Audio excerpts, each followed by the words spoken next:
National Urdu primary school Jogeshwari, जमात चाहरुम, मज़मून रियाजी, उन्वान कसर का मफ़हूम।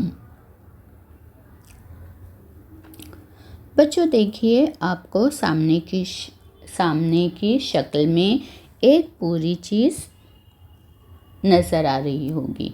बच्चों, जब हम किसी भी चीज़ के दो बराबर हिस्से करते हैं और करने के बाद इनमें से जब हम एक हिस्सा लेते हैं तो वो एक चीज़ का आधा हिस्सा होता है। जैसे बच्चों देखिए, ये जो शक्ल आपको यहाँ पे नज़र आ रही है, ये एक पूरी चीज़ थी, ठीक है। ये एक पूरी चीज़ थी, फिर इसे हमने दो बराबर हिस्सों में बांट दिया। दो बराबर हिस्सों में बांटने के बाद हमने इसमें से ये एक हिस्सा ले लिया। तो बच्चों, ये जो एक हिस्सा है, यानी पूरी चीज़ का दो बराबर हिस्सा करने के बाद ये जो एक हिस्सा है, वो ये एक हिस्सा इस पूरी चीज़ का आधा हिस्सा कहलाता है। अब इस आधे हिस्से को हम कसर में लिखते हैं इस तरीके से। ये जो आधा हिस्सा है वो कसर में इस तरीके से लिखते हैं, ठीक है। अब ये जो कसर है बच्चों, इस कसर में ये जो लकीर है, इस लकीर के ऊपर ये जो एक है, तो ये एक जो है बच्चों वो कहलाता है शुमार कुनिंदा। यानी लकीर के ऊपर इस कसर में ये जो आधी कसर है, इस लकीर के ऊपर ये जो एक है वो कहलाता है शुमार कुनिंदा, और लकीर के नीचे ये जो दो है वो दो कहलाता है नसबनुमा। लकीर के ऊपर वाला अदद एक शुमार कुनिंदा होता है और लकीर के नीचे ये जो दो है वो कहलाता है नसबनुमा। अब बच्चों, ये जो कसर है, इस कसर को हम पढ़ते हैं एक शुमार कुनिंदा और नसबनुमा दो, या उसे इस तरीके से भी पढ़ा जाता है 1/2। ये कहलाएगी, ये जो आधी कसर है इसे पढ़ते हैं एक शुमार कुनिंदा और दो नसबनुमा, या 1/2। तो ये है बच्चों कसर का आधा, यानी आधा इसे हम कहते हैं। अब उसके बाद बच्चों देखें, यहाँ पे आपको ये जो तस्वीर नज़र आ रही है, जो आपको शक्ल नज़र आ रही है, इस शक्ल के ये जो एक पूरी चीज़ है, इस पूरी चीज़ को बच्चों हमने 4 बराबर हिस्सों में बांटा है। यानी हमने इस शक्ल के 4 बराबर हिस्से किए हैं, 1 2 3 और ये 4। इस शक्ल के हमने 4 बराबर हिस्से किए और इन 4 बराबर हिस्सों में से हमने ये एक हिस्सा ले लिया। तो बच्चों, हमने जो ये एक हिस्सा लिया है, इस हिस्से को इस चीज़ का पाव हिस्सा कहते हैं। यानी एक चीज़ के 4 बराबर हिस्से करके इसमें से एक हिस्सा लें तो ये हिस्सा इस चीज़ का पाव हिस्सा होता है।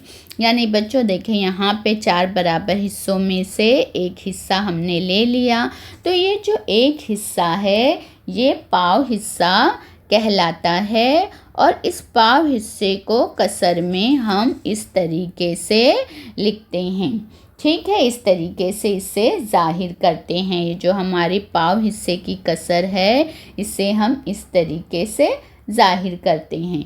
अब बच्चों, इस कसर में ये जो एक है ये कहलाएगा शुमार कुनिंदा, और ये जो लकीर के नीचे 4 है बच्चों, ये जो लकीर के नीचे 4 है वो कहलाएगा नसबनुमा। अब इस कसर को हम किस तरीके से पढ़ेंगे? एक शुमार कुनिंदा नसबनुमा 4 या 1/4। तो बच्चों, ये थी कसर पाव। यानी इस तरीके से ये जो पाव को हम कसर में इस तरीके से लिखते हैं, और ये जो एक है वो कहलाता है शुमार कुनिंदा, और ये जो लकीर के नीचे 4 है वो कहलाता है नसबनुमा, और इसे पढ़ेंगे एक शुमार कुनिंदा नसबनुमा 4। या 1/4। तो बच्चों ये जो शुमार कुनिंदा और नसब नुमा हैं ये कहलाएंगे कसर के अज्जा।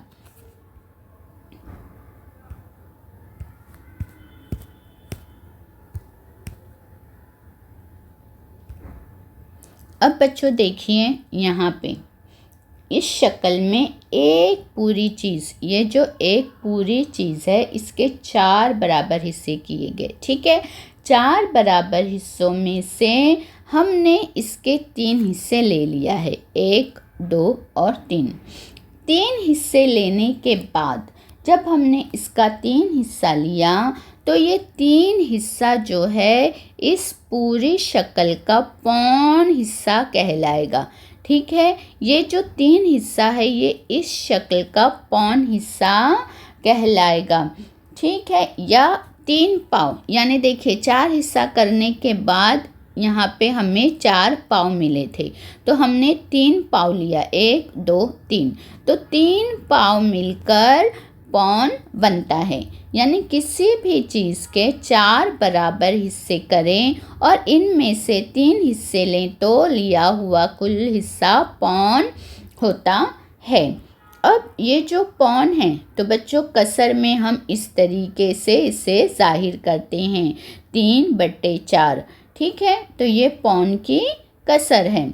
अब 3/4 में लकीर के ऊपर वाला जो 3 है वो शुमार कुनिंदा और लकीर के नीचे जो 4 है वो नसब नुमा कहलाता है। और इसे हम पढ़ते हैं 3 शुमार कुनिंदा नसब नुमा 4 या 3/4।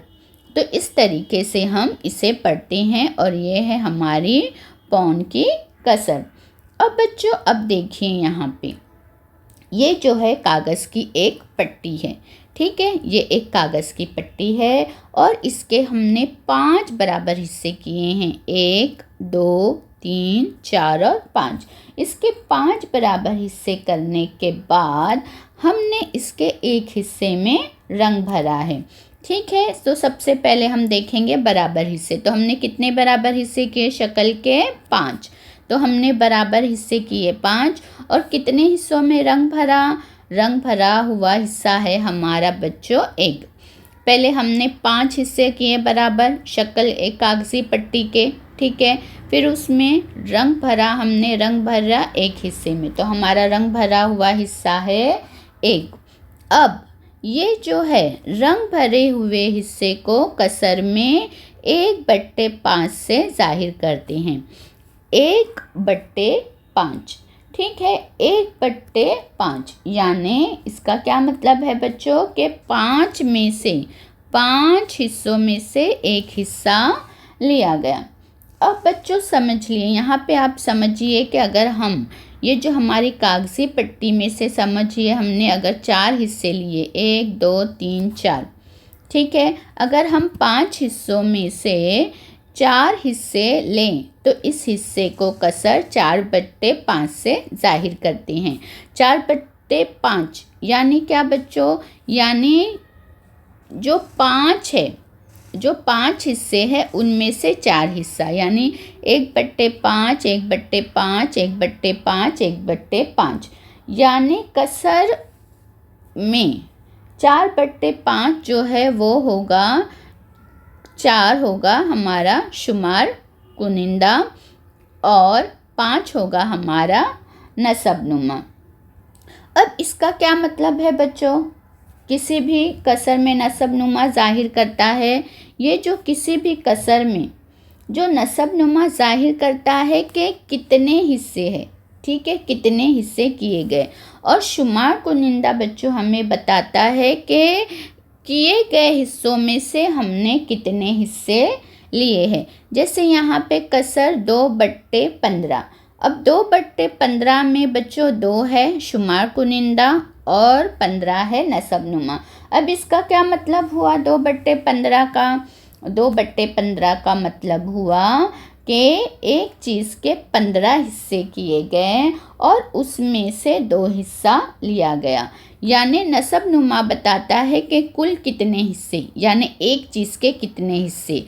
और शुमार कुनिंदा बताता है कि इन ये जो हिस्से किए गए उनमें से कितने हिस्से लिए गए हैं। अब बच्चों देखिए यहाँ पे आपको कसरें नज़र आएगी 2/3, 3/7 और 7/8। इस किस्म की जो कसरें होती है तो इस किस्म की कसरों को बच्चों आम कसरें कहते हैं। अब यहाँ पे देखिए बच्चों हम देखेंगे कसर के अलग अलग मफ़हूम। ठीक है, समझिए बच्चों ये एक केक है। ठीक है, फ़र्ज़ करिए ये एक केक है। इस केक के हमने 5 हिस्से किए, 1 2 3 4 5। अब इन 5 हिस्सों में से हमने केक का 3 हिस्सा ले लिया। यानी सबसे पहले हमने केक के 5 हिस्से किए, 5 हिस्से करने के बाद हमने केक का 3 हिस्सा ले लिया।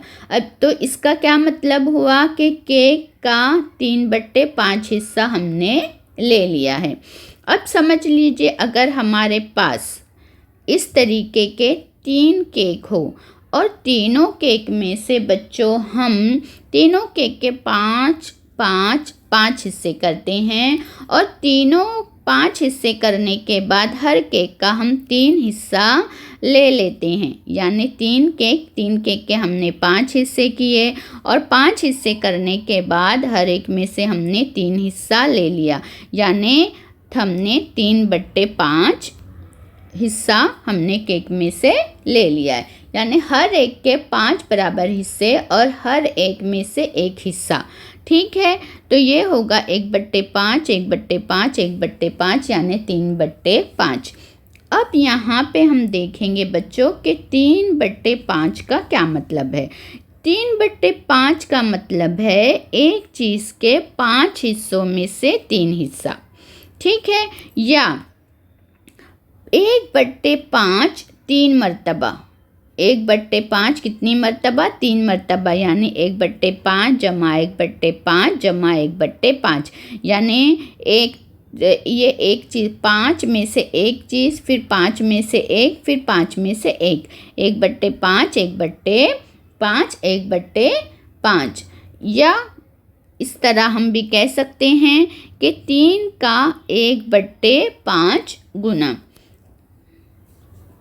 तो इस तरीके से ये था हमारे कसर के अलग अलग मफ़हूम। शुक्रिया।